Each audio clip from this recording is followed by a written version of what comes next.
Hello everyone, good afternoon and welcome once again to Wrestling Addicts right here on this station. I'm your host Jimmy Anderson, and joining me as always a fellow Wrestling Addicts, the great sports Morpheus, Rich Walker. Big Rich Walker right there. And to his left and my immediate right is fellow quarter of a century wrestling addict, Rafael Guzman at Lido187 on Facebook. And Al is absent this week, but he'll be back real soon, so you guys stay tuned for him. Now, big hot topic here in the wrestling world, and that happens to be CM Punk. He's everywhere. Yep. He's making news every 7 seconds, it seems like, on the World Wide Web. And as you guys know, he had just a massively publicized departure from WWE, of which we thought initially that he just walked out without notice. And for that, I want to apologize and retract some of my comments about him being a quitter and things like that. Now we know the full story thanks to the Art of Wrestling's Colt Cabana podcast. Or a quieter, like people were saying, oh, you're a quieter. A quieter, yes, that's right. I think people who can't spell quiet should be banned from social media, quite frankly. People who can't spell quitter should be quieted. Yeah, I should just quit it. People need to learn to spell anyway. But CM Punk learned to wrestle. That's something that he learned. And let's just give a. Or still is. He could be, absolutely, if he ever comes back, which I doubt.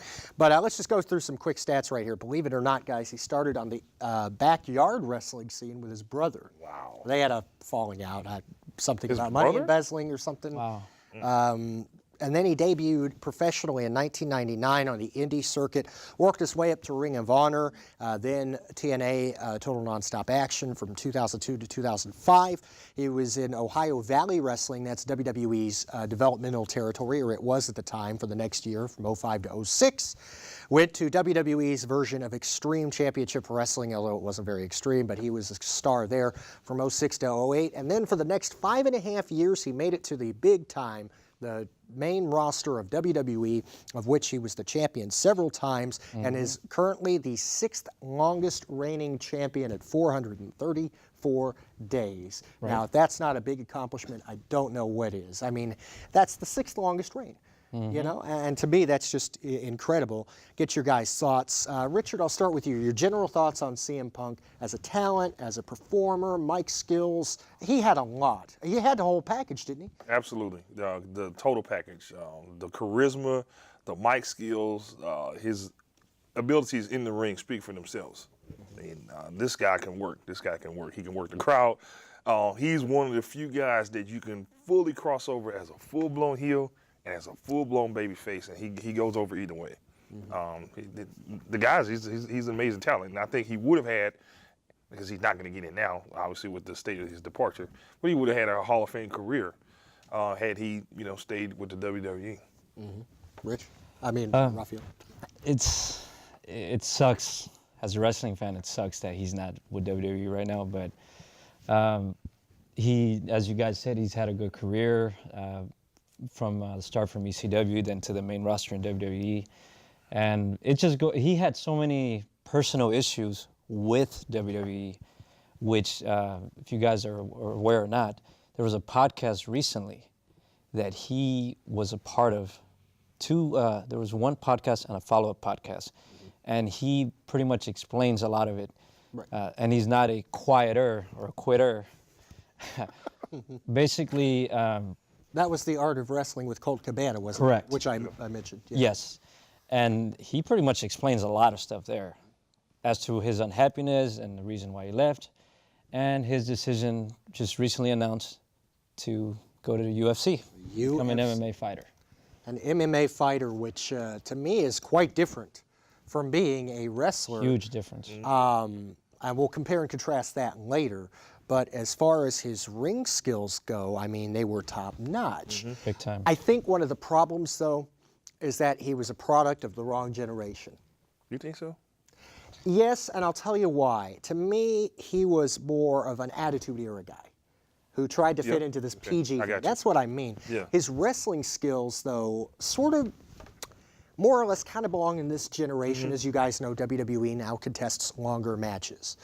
Back in the Attitude Era, as you guys may remember, there were maybe 3 or 4 minute matches. So he wouldn't have had as much time to shine in the ring as he would have on the microphone. So Mike skills, Attitude Era all the way. But PG didn't quite fit as well because, you know, people are going on about John Cena with, you know, the kids, and then you have Eddie And he's better. Edward, Brock Lesnar, and all that. He's better than John Cena. Oh, I'm sorry. You said John Cena. I fell asleep for a second. I'm sorry. And I'm not trying to hate on John Cena because Sure. I am. my daughter's a big John Cena fan or whatever. But I mean, he does a lot for WWE, you know, the Make-A-Wish stuff and You can't see all that, me. yeah, We don't all want to that see stuff. you. But at the end of the day, like, I want to see a really good wrestling match, and CM Punk gave us that. He gave us, you know, the mic, you know, the heel turn, the face, all that stuff. And now that he's gone, I mean, I don't know. One of the few shining stars that they had left. I Yep. mean, WWE continues to trip over its own feet when it comes to talent. Yes. This is a guy that they should have the hand in the ball right now. You know, for those of you who follow the show, you know what's coming right now. Why do you have a guy like Edward Lesnar driving the bus right now when you have a talent like CM Punk that could be? You have to find a way to make this work. What's you wrong know? with Cena? You're tired of it? I'm tired. We're tired of Cena. I mean, Cena Amen. is the same lame gimmick over and over again. So would you rather see the Red Rooster? I would rather. Yeah. Go ahead and bring him. I'd rather see the Gobbledygooker than to see John Cena. John Cena. Bring Pete Rose back. Anything. Anybody. John Cena's been doing the same character for about 10 years. Yeah. And It's he's getting lame. tired. It's lame. Even Hulk Hogan didn't do it for that long. Right. He came close, but Right. but even he stepped. You know, he went to WCW, but And Hogan at Back when least there was spaced it out. Like every time you turn the damn TV on, it's John Cena doing the same lame You know, moves. CM Punk actually outsold John Cena in merchandise. Yeah. he did. He outsold him in sales. He did all the appearances. He pretty much did everything, but, you know, He did make a wish too. yes, he did. But How many of you guys know that he did make a wish? Probably not very many, because John Cena is the poster boy of WWE because he doesn't complain and he's the big baby face and all the kids love him and everything. But CM Punk speaks up. He doesn't Right. he doesn't stay quiet. that's one of the things he's mentioned in his podcast. He talked about what he felt he was worth, and at some point, and I agree. He was a main event caliber wrestler. He should have had the main event at WrestleMania with The Undertaker. Correct. It was considered a double main event, as some of you may know, you know that, and then there was the I don't buy the whole double main event. No. exactly. That's exactly what he said. I mean, Right.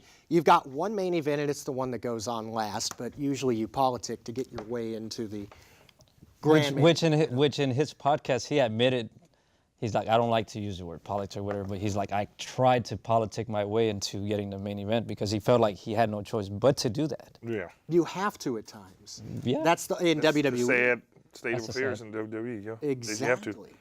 And now I got to ask you guys this. Based on that podcast, there were times where, you know, him talking about, you know, I was worth $1 million, I was worth this much money or that much money. To me, I started to kind of see some arrogance in him, entitlement. I didn't. Do you guys think I'm gonna have to that disagree. it was deserved? Absolutely. He earned everything. He's earned Yeah. every dime that he got. And then, in fact, I don't think he probably They didn't get enough. shorthanded They him. shorthanded him. So to play devil's advocate, though, you on my end, some of it sounded like arrogance, and you guys don't No, see anything. not at all. But he could back it up though. He backed True. it up. Delivers. He delivered. That's just the bottom line. It comes to delivering. It comes to, you know, putting people in seats. You know, getting pay-per-view buys, and the pay-per-views that he main evented outsold in sales or in pay-per-view buys some of the pay-per-views that John Cena main Right. evented. Even the pay-per-view that The Rock and The Miz main evented, was it Survivor Series or SummerSlam? I don't know, one of those two. I forgot which one it was. That pay-per-view didn't do as good as they thought it would. But the pay-per-view that CM Punk main evented, which was I think TLC or one of them, that one actually did better in pay-per-view sales. So that goes to show you that he does deserve, you know, all the accolades, you know, the bonuses and everything else. So you don't feel it's gone. He's to a his head. homegrown superstar that earned his way to the top. He crawled from the very bottom. He's not entitled. If any, we're going to talk about entitlement and arrogance. We're going to talk about Edward Lesnar, because he's the guy that came in that didn't earn anything. That he just was solely based on his appearance and his athleticism, and was given a WWE championship, which is comfortably resting on his sofa right now next to Sable, because it's not being used at all. And he's getting paid. And he's getting paid. I think the unfortunate difference is that Brock Lesnar doesn't have as big a mouth in public as CM Punk does. Maybe that's why CM Punk comes They across put him with Heyman. Heyman's the mouth. CM Punk, quote unquote, says he's a-hole. Nothing wrong with that. Why? There's nothing wrong with that. The difference between being just a straight a-hole that doesn't provide anything, doesn't bring anything. This guy brings the goods. Oh, I agree. Delivers. Yeah. If you deliver, then to the victor goes the spoils. I think he had. I like guys with a little edge to them. Guys with a little attitude. You name me one guy in any endeavor that's been successful and didn't have an attitude about him. They didn't have a little bit of you gotta a-hole be a in 'em. jerk. You have to be it's a little bit. I don't think it's jerk. I just think that you believe in yourself. You are so convinced that you are so damn good that it manifests itself. There's no one that's been successful that's been at the top of their endeavor that didn't believe wholeheartedly that they are the best at what they do. That's not arrogance. That's confidence. Well, what about humility? When does humility come into play? What does he have to do to humble himself? He has. He crawled from the bottom. How more humbling can that be? To crawl from the very bottom, to scrape your way in, to barely make rosters, to go do independent shows for $50. But I mean, that's humbling. I'm talking about in his interviews is what I'm talking about. He doesn't show as much. No, I think he was telling the unfiltered truth. And that's the opposite side. We got too many people that kiss ass.